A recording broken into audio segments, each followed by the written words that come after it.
Hello guys and girls, this is Yami from Gaming Plateau, and this is my English version of the Zul'Gurub Let's Go. Before we start, I want you to download the Deadly Boss mods, which you can find at curse.com. I'll leave a link in the description for you guys. Okay, you ready? Fine, let's go then. Okay, the first boss encounter will be the High Priest Venaxis.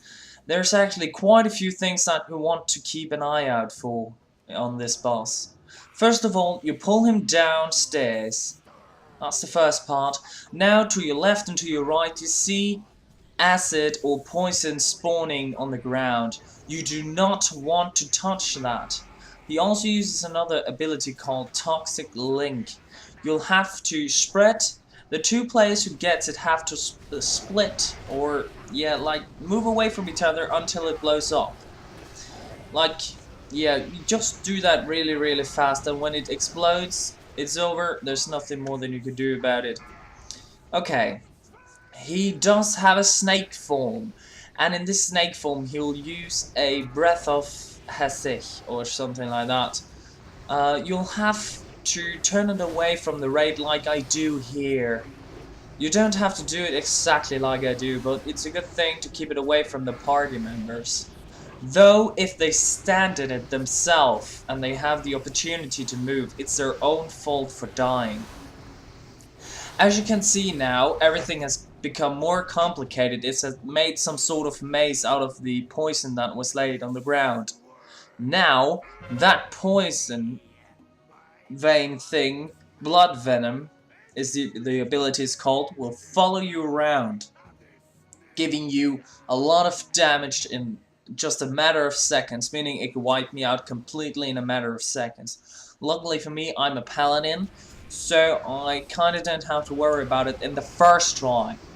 Okay, after this he becomes exhausted and you have some time to bang him up good until he starts doing his Jinjo magic whatever he does.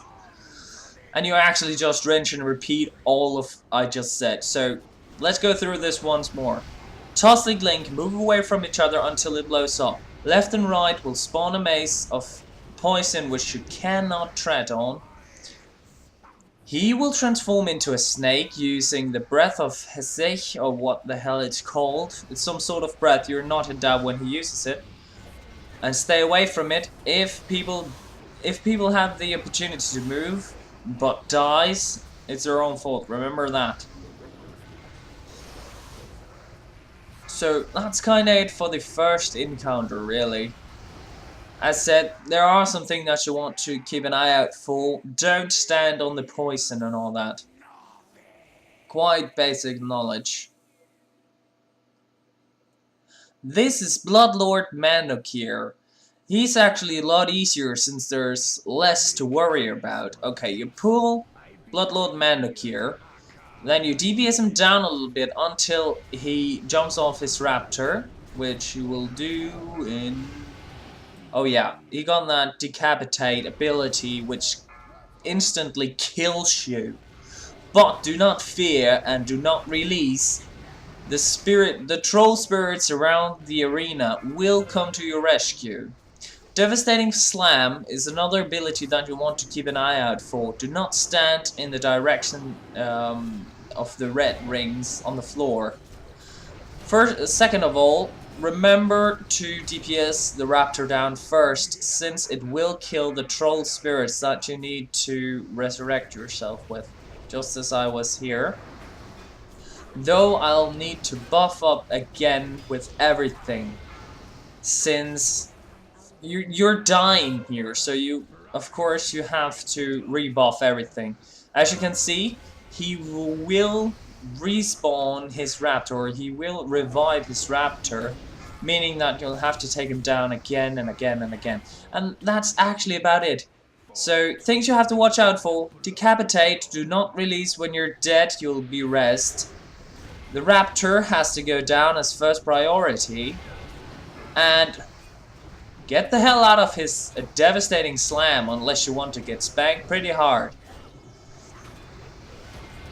So that's about it for this encounter. It's pretty easy and it's there's a lot less things to keep an eye out for. My sword feeds Jindo. So let's continue. The next one is High Priest Kilnara. This try I'll use my Seal of Insight due to I want some more healing, or else this will kind of be suicide if you don't trust your healer completely. I know how rough this is on healers, so I chose to do this of pure kindness. Okay, what you do is that you got 4 stables, or yeah, small stables with panthers. You kill 1 pack at a time. Do not, well, you could try to pull 2, but I don't recommend it. I recommend pulling 1 at a time, like I do here.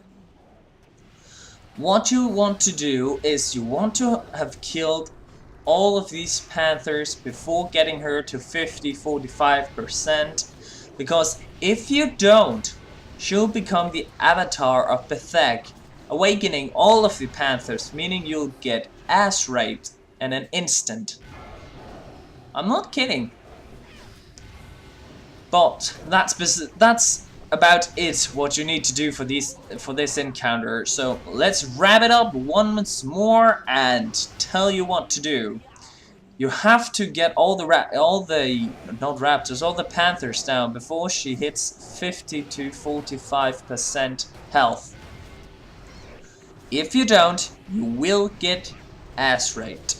Second of all, she uses some sort of streaming tear wave thing that will do damage as well. She'll use another ability called Tears of Blood, which will do AoE damage, which you can prevent. I actually think that you can interrupt it though. Now she turned into the avatar of Bethek, which actually doesn't suit her. It doesn't do anything special. She just attacks a bit faster, but it's nothing that actually is hard to heal or tank or DPS down.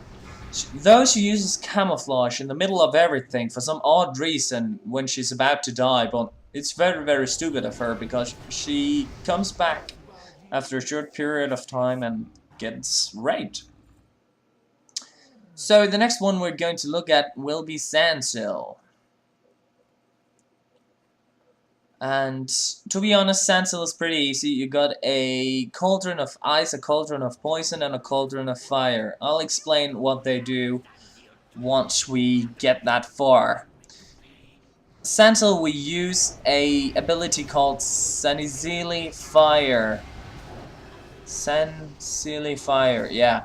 You'll have to move out of that. You can't say that you can't see it because it really fills up everything. Okay, when it says that it'll be filled with gas, you pick the green one because that will reduce the nature damage taken by 90%. So that's a good thing to keep in mind. Remember that one. The greens, when he casts the green, use the green cauldron. Let's kind of match up the colors, you know. Okay, so now he spawns zombies. Fine, if he spawns the small zombies, you'll go for the red cauldron with fire, since it will do a hellfire-ish AoE attack, just like warlocks, you know? So that's what you'll do about the small zombies. Though, he will also spawn a Sandsill Berserker, and of course you'll have to take the last option left, meaning you'll have to grab the ice cauldron like you did earlier with other mobs in this instance. There we go, there's one of them. He's frozen. Fortunately for us, our DPS was rock hard and actually kicked Sansill's ass before we even had to take down the Berserker. So that's pretty good, to be honest. As you can see, he went down pretty easy. It's a quite easy encounter if you know what to do and such.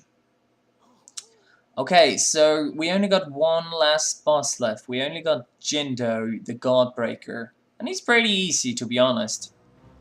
Okay, here we go. Jinjo the Godbreaker, the last boss, who think he is mightier than the mighty Hakka. Well, he must have eaten something that he couldn't. Yeah, I don't think that his stomach agrees with him. Okay, Dead Zone. The Dead Zone decreases the damage taken by 90% of all magic, but it also slows down your casting speed by 90%, which means you only want to stand in there as long as he's casting the Shadows of Hakar. If you stand in there as a healer or a caster, you're just a dumb fuck, so don't do it.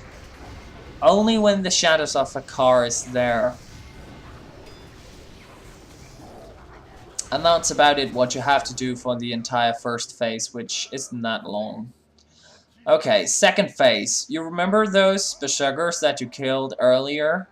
Yeah, you'll have to use them since you're in the spirit world now, so you're actually gangbanging their spirits this time.